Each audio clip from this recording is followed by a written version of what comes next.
I began writing for children when I became a mother because I just felt that I want my children to see themselves represented in stories. So really, I began writing for them. And then as I wrote, I took some classes and I started submitting, and there were many, many rejections. And in fact, one of my books, it took 25 years from idea to publication, and it was a long road. Which one was that? That is Zahra's Blessing, a Ramadan story, which is this book. And I wrote it, as I said, for my children, and it was a completely different story. And I was rejected exactly 20 years ago, and I thought, this story is terrible. I didn't understand that I could make it better. I just didn't know any better. And then when I joined SCBWI, I joined a critique group, and I realized that, you know, we can improve our writing and with editing and revision. And so I worked on this, and it was published this year, so exactly 20 years after the first rejection. Wow, what a story. And what a good message too for people that are just starting off, not to be put off by getting a rejection. But and I've heard so many people talk about the importance of joining a critique group to really to work on their craft and really improve. Oh, it's very important. It's crucial. I mean, you need to have input, honest feedback, that will strengthen your story. And I love my critique groups. I couldn't work without them. Oh, that's wonderful. And I want to go back to one of the things you mentioned, is that you really started writing for your children so they could see themselves in books. And I know for you growing up, and because you grew up in Europe, right? And then again, you saw it when you were with your children, how hard it was not to be able to see yourself in books. Can you talk a little bit more about that and what difference it makes to a child when they can see themselves in stories? Well, I was born in England to Pakistani parents. And although at the time I didn't realize that I'm not represented in stories, because I loved reading and I empathized with all the characters I read about, because children just absorb what they see.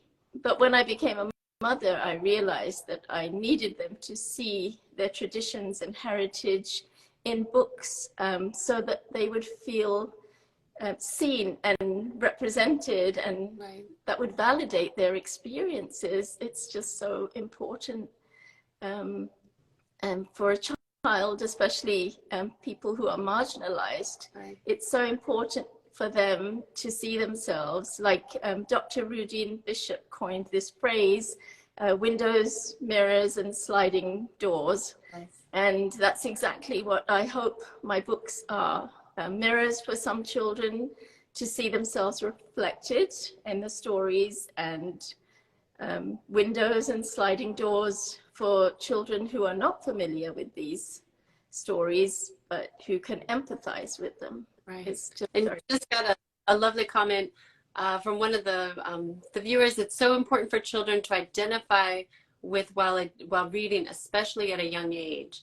Like, yeah, it really makes a difference. And I know you've talked about that one of your missions is to share stories from your own heritage, and that you hope to inspire an appreciation for all the diversity of our beautiful planet. Can you talk a little bit more about that? And I mean, it seems kind of counterintuitive in a way, right? If you're celebrating something really specific, it helps you have an appreciation of the whole. And yet I know that's true. Can you talk a little bit more about that? Well, again, I'll talk about Zahra's Blessing. It's about a Muslim girl, and it's the month of Ramadan, and so it's like we're invited into this child's home.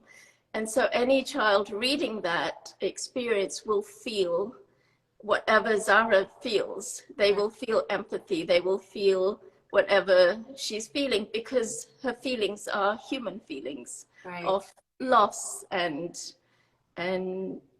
also displacement. The themes in the book are very universal themes: loss, displacement, and love and family. And so in that specificity, there's a universality too. Right. It seems like when we go into our own experiences, which may be very specific, like you say, you get to those universal emotional truths that anybody can relate to, which is so, what's so beautiful about your books is because you really do celebrate these stories from your own heritage. And I know one of them, one of your most recent books is The Moon from, sorry, how do you say it? Is it Dehradhun? The Moon from Dehradhun. Which, from what I understand, is loosely based on your mother's experiences with the partition of India. Why was this such an important story to tell? Because I knew you talked about it was such a huge event and affected so many people, but I think it kind of gets missed a lot of times in history books today. Why did you want to make sure to have a focus on it? It was important to me personally because it was my mother's story and I had heard it growing up. And then I realized as I wrote it and I talked about it with others that so many people didn't know about this. And this is the largest forced migration in history. And yet so many people did not know what this was. Right. And I felt like I need to share this with the world, and because it affects over 1 billion people at least. And so there are so many stories like this. This is just one story of Zahra who loses her doll as her parents take her overnight. They have to leave everything behind and move across borders to another country. Mm-hmm. It's one story, and there were 15 million displaced people. So imagine all the stories that we've lost. And I hope that there will be more stories like this. Right, because I was, as I was getting ready for this interview, I was trying to think of other children's stories, children's books about this, and I couldn't, maybe there's some out there, but I couldn't think of any really that address this, especially in fiction, and really telling an actual, an actual family story from when this happened. I think there's one picture book maybe that alludes to this, and there's also a couple of middle grade novels. Right, more for older, not for young ones. So, yeah. So I feel that I just had to share this story. And I've also, I read in an interview that you purposely made this one, will sometimes make the choice to do a picture book versus a middle grade, because you've also written middle grade, and from what I understand, a chapter book coming out. So that sometimes you purposely make the choice to do picture book because sometimes getting into those, as much detail as you would need to do for older kids maybe is a little too much. But how do you decide which stories you're going to do as picture books, which ones maybe are better suited for middle grade or a chapter book? How do you make that decision? That's a great question. Well, I think I start off with a character. I mean, I know there's a theme, but when I find the character of the story, I knew like Zahra was 7 years old, and so that had to be a picture book. Mm-hmm. And then with Laila, I don't know if I have it here. So this is the middle grade book. Laila, she was 13. Mm-hmm. So when I began writing it, I knew it would be a middle grade novel. Right. So really it's about the age of the character, mm-hmm. and possibly the themes that come from it. Like I did start a middle grade novel, and that has changed into a chapter book for slightly younger readers. Mm-hmm. So things change during the process. Is the process of writing the books very different for you, for depending on which age group you're going for? I think the process is more or less the same. I have a very non-linear way of writing. Mm-hmm. For example, I just finished a middle grade draft, and I started with the beginning, mm-hmm. and then I wrote the end 2 chapters, and then I had to come up with the middle.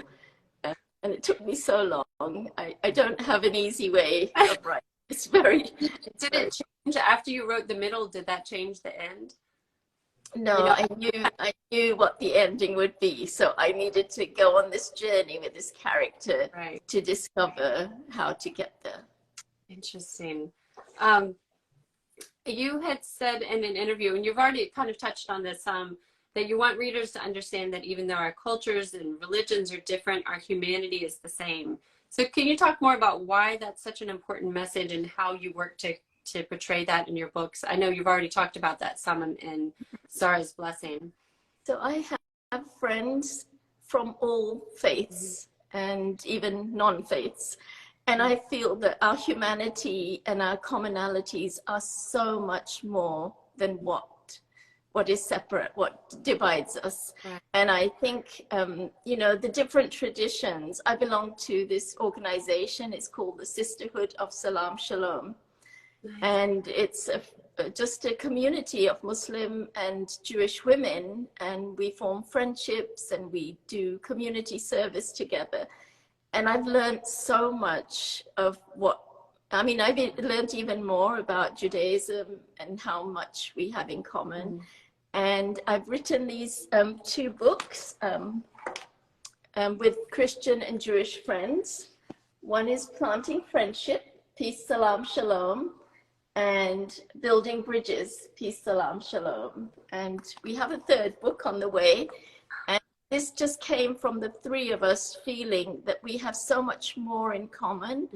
And then we decided we wanted to write a story about friendship and community and sharing the rich cultural details. And I mean, our differences enrich the world.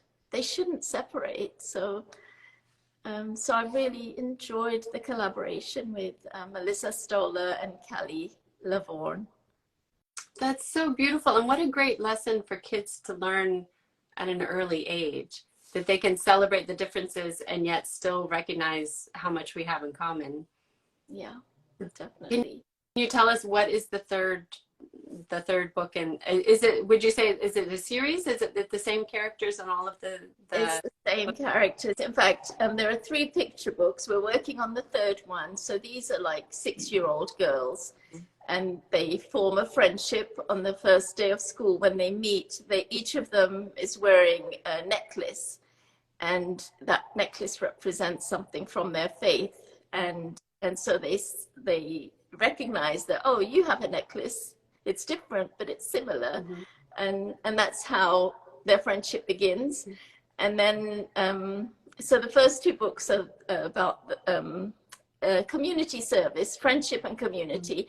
And the 3rd book we're still working on. We meet through Zoom because Melissa lives in New York, Callie lives in Texas, and I'm in the Chicago area. So we meet on Zoom and we come, you know, we talk about ideas, and we're still working on that. I was wondering, what is that collaboration like to have 3 authors working on one story? Do you each write sections separate, or do you all, it sounds like you kind of hash through all the ideas together, but how does the actual writing work? It's been such a joy to work with them that I want this to continue and go on. And we may write a middle grade novel when the girls are all 12 years old. So I hope we do, because I just love working with them. Everything flows so smoothly. There's no disagreements. We just come up with ideas and they just seem to gel, and it's been amazing. And I have to say, the illustrator, Kate Talbot, she lives in Australia. So it's like this universal work of art. Have you ever met in person? I mean, probably not the illustrator, but the 3 authors, have you met in person? I have only met Melissa Stoller when she visited Chicago. We met in the art museum, and it was just fun discussing everything. Oh, that's lovely. I knew about the first. I didn't realize that there might be additional books coming.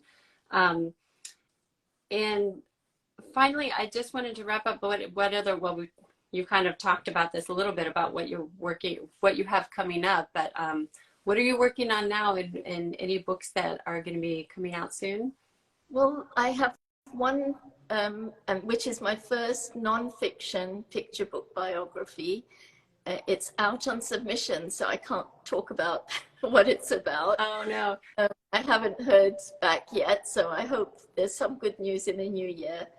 And I just finished a rough draft of a middle grade novel, And it has a little bit of time travel in it, like my first middle grade novel.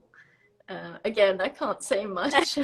And the first one was Laila in the Sands of Time? Right. Is this a follow-up to that, or this is a complete... No, this is a completely different character, completely different story. So, yeah, I have so many ideas. I just don't know how much time I have to write these stories. I'm just curious a little bit about the process of doing the nonfiction. Was that, I mean, I imagine that process must be really different for the research involved and so on. How did that compare for, or what made you decide to branch out into nonfiction? Well, it was the character, I mean, she's a real person. I read her adult biography and I grieved for her for more than a week. And I would wake up in the middle of the night, and I remember it was like 2 o'clock in the morning, and I just had this feeling, I need to share her story with children, because I felt like I never heard of her when I was a child, and it would have been such an inspiration for me to know of this person. So hard not to know what it is, but I won't push you. I know you can't talk about it, but it sounds like a very compelling story. Well, we'll look for news about that, and if we see it, we'll be sure to share it on our channel. For anybody watching, please go check out her books. They're really wonderful, and sounds like we'll have some great ones coming out soon too. Thank you, Leanna. Thank you so much for joining us. It was such a pleasure to talk with you.